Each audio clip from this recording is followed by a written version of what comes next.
For the longest time, building an Android app felt like you were living in two completely different worlds. You had the world of design, and then you had the world of logic. But what if? What if those worlds finally just collided?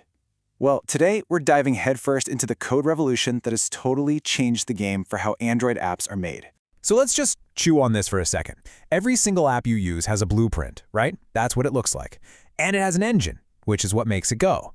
For ages, those two things were totally separate, built from completely different stuff. But imagine, what if they weren't? And that right there was the old way of doing things in Android. The blueprint, your layout, that was all written in a language called XML.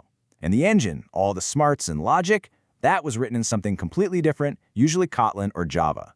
So you had these two separate worlds that you had to painstakingly manually wire together just to get anything to work. It was a process. Honestly, this whole separation was a real headache. It created so many problems. You had this super complex thing called lifecycle management, which is just a fancy way of saying it was a nightmare to handle what happens when your app starts, stops, or, gets interrupted by a phone call. Plus, you had to write just mountains of what we call boilerplate code. It's just repetitive glue code over and over, all to make a button you design in XML actually do something with the logic in your Kotlin file. And the worst offender? A little command called findViewById. It was basically a slow, clunky search and rescue mission every single time you needed to find and update something on the screen. Okay, let's make this real. Check this out. To do something super simple, like just show a greeting on the screen, a developer first had to go into their XML blueprint and declare a text view. Then they'd have to switch over to their Kotlin file, hunt that thing down by its special ID, and only then could they finally tell it, hey, display this text. Come on. 2 files, 2 different languages, all for one little welcome message? It was a lot of work for a very simple result. So yeah, clearly, things had to change. The industry was crying out for a better way. And the answer was this massive shift in thinking called a declarative UI. Now, instead of telling the app how to change the screen step by step, like find this button, change its color, then find this text, change its words, you just describe what the UI should look like for any given situation. You say, when the data looks like this screen should look like that. And the best part? When the data changes, the UI just magically updates itself. It's a complete game changer. And that brings us to the solution. Android's answer to this whole new way of thinking is Jetpack Compose. And its promise is so simple, but it's absolutely profound. Your user interface? It's not a separate blueprint anymore. It's just Kotlin code. That's it. So remember that whole 2-file mess we just talked about for a simple greeting? Yeah? Gone. Poof. It's been replaced by this.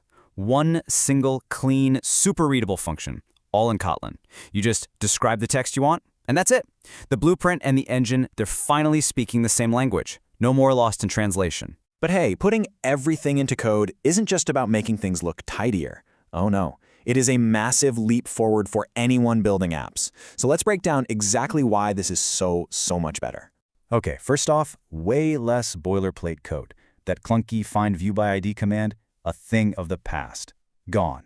Second, you get a single source of truth. The code is the UI. They're one and the same, so you never have to worry about them getting out of sync. It's also reactive right out of the box, so when your data changes, your UI updates automatically, no extra work needed.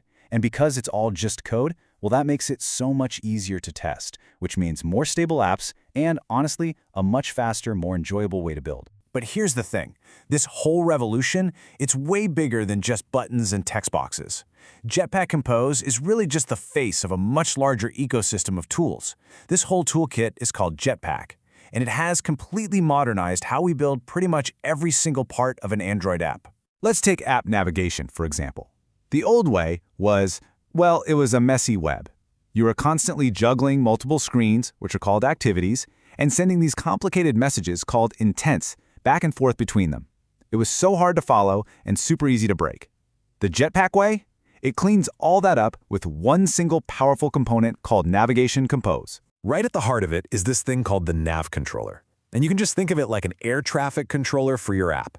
It manages the entire flow between all your screens, all from one central command post. This makes navigation simple, predictable, and oh my gosh, so much easier to fix when something goes wrong. Okay, or how about this one? Displaying those long, scrolling lists of items. We used to have to wrestle with these super complex things called recycler views and adapters. It took a ton of boilerplate code just to get a basic list on the screen. Now, you just use something called a lazy column or a lazy row. And that word lazy is the magic part. It means they're incredibly efficient because they only bother to load the items you can actually see. Even something as fundamental as saving data has been completely transformed. We've moved on from older methods to these modern, safer Jetpack libraries that are asynchronous. And all that means is they can save data in the background without freezing up your app's screen, which is huge. So now we have tools like Data Store for simple things like user settings, and Room for building powerful, structured databases right inside the app itself. But here's where it all comes together.